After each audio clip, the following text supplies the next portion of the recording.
1907 जो आप तस्वीर देख रहे हैं भगत सिंह की, यही तस्वीर है वास्तविक तस्वीर। क्यों? क्योंकि जब उन्हें फांसी हुई थी तब द ट्रिब्यून नाम के अखबार ने इसी तस्वीर को छापा था। ओरिजिनल तस्वीर।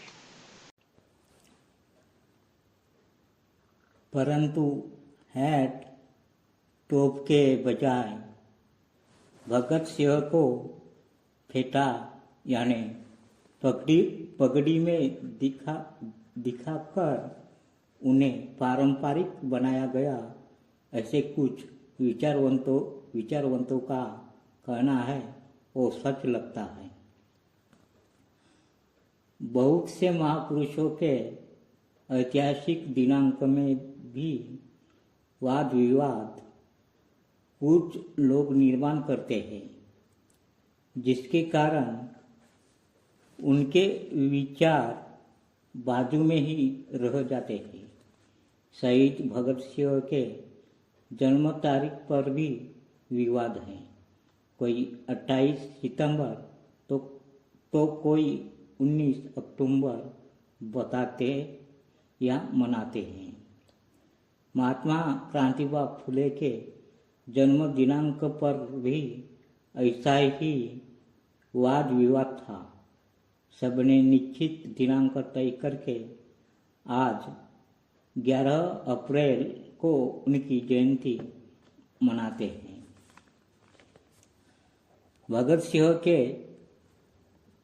शहीद दिनांक के बारे में भी कुछ चट्टी वाले अपप्रचार करने की बदमाशी कर रहे हैं।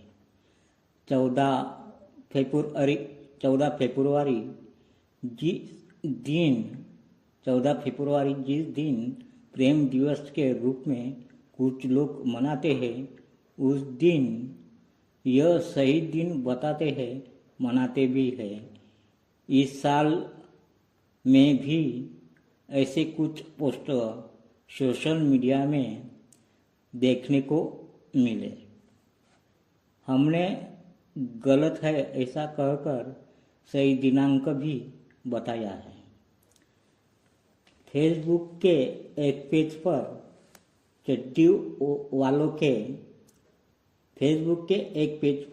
वालों के तस्वीर के पास भगत सिंह जब निकलेगा भारत के कोने कोने से तो खौफ खाएगी, साथ पूछते भी अफजल के पैदा होने से।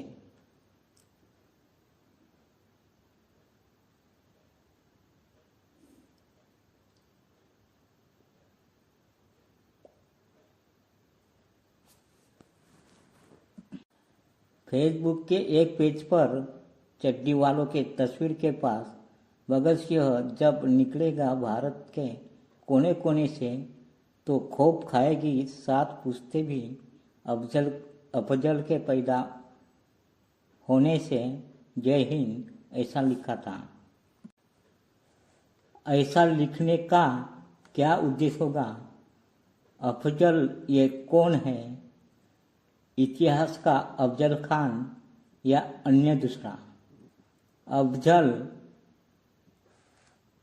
और उसकी पूछते ही क्यों अफजल ही? और उसकी पूछते ही क्यों? इसमें धार्मिक झगड़ा पैदा करने का क्या उद्देश्य नहीं होगा? ऐसे विचार भगत सिंह के कभी थे? फिर उसका नाम लेकर ऐसे नारा क्यों दिया जाता है? शहीद का दर्जा दे सरकारें, ऐसा भी कई पढ़ने को मिल रहा है। ये कौन लोग होंगे? सारे लोग तो शहीद ही तो मानते हैं, फिर भी शहीद का दर्जा देने की बात क्यों? सरकार दे या ना दे, किसी के प्रमाण पत्र की जरूरत है क्या? कभी कभी किसी चौक को भगत सिंह का नाम भी देने की मांग सुनाई पड़ती है। कितनी शर्म की बात है।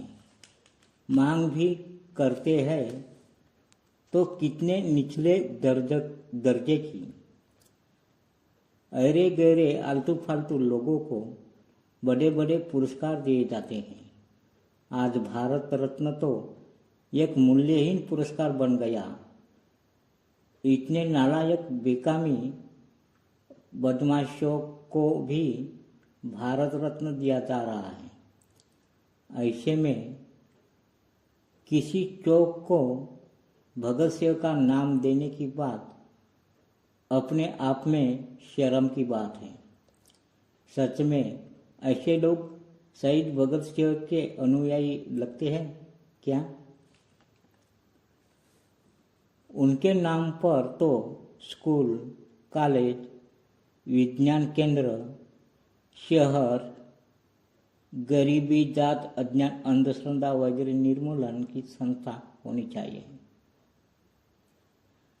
क्योंकि 5 फुट 10 इंच भगत सिंह के कान में चरण सिंह ने फुसफुसा कर कहा कि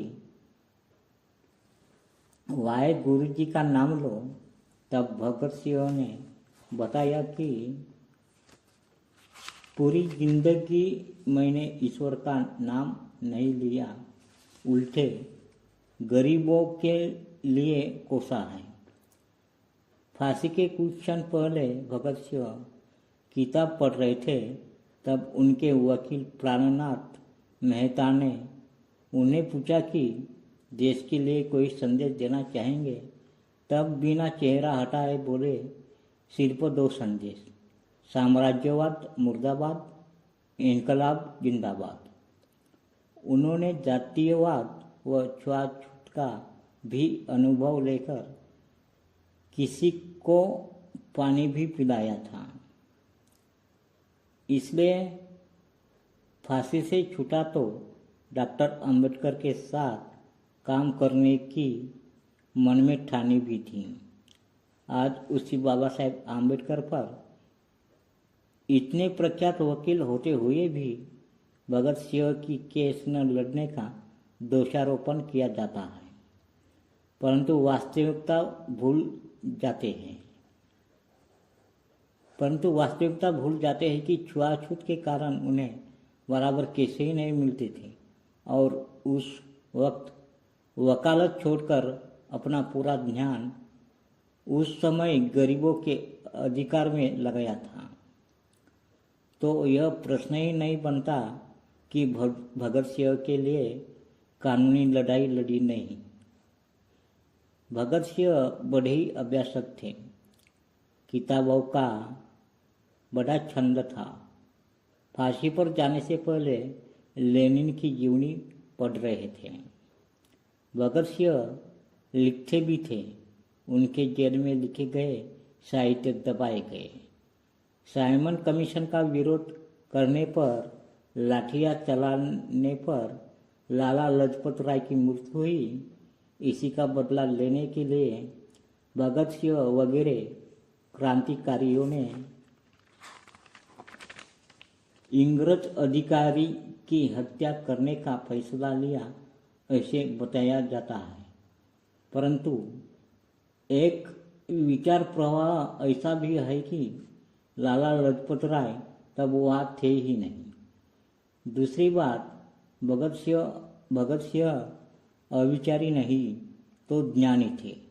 किसी का बदला लेने की भावना उनमें कभी नहीं रहती। वह जीवन मुक्त जागरूक थे। इसलिए पहले देश की आज़ादी और बाद में गौर गरीब जनता की विविध रीति रिवाज, परंपरा, गरीबी वगैरह से आज़ादी, ऐसा उनका एक ही उद्देश्य था। काश उन्हें फांसी नहीं होती। डॉक्टर बाबा साहब के साथ जरूर कार्य करते तो यह भारत का सर्वांगीण चित्र कुछ और ही होता। शहीद दिवस पर शहीदों को विनम्र अभिवादन।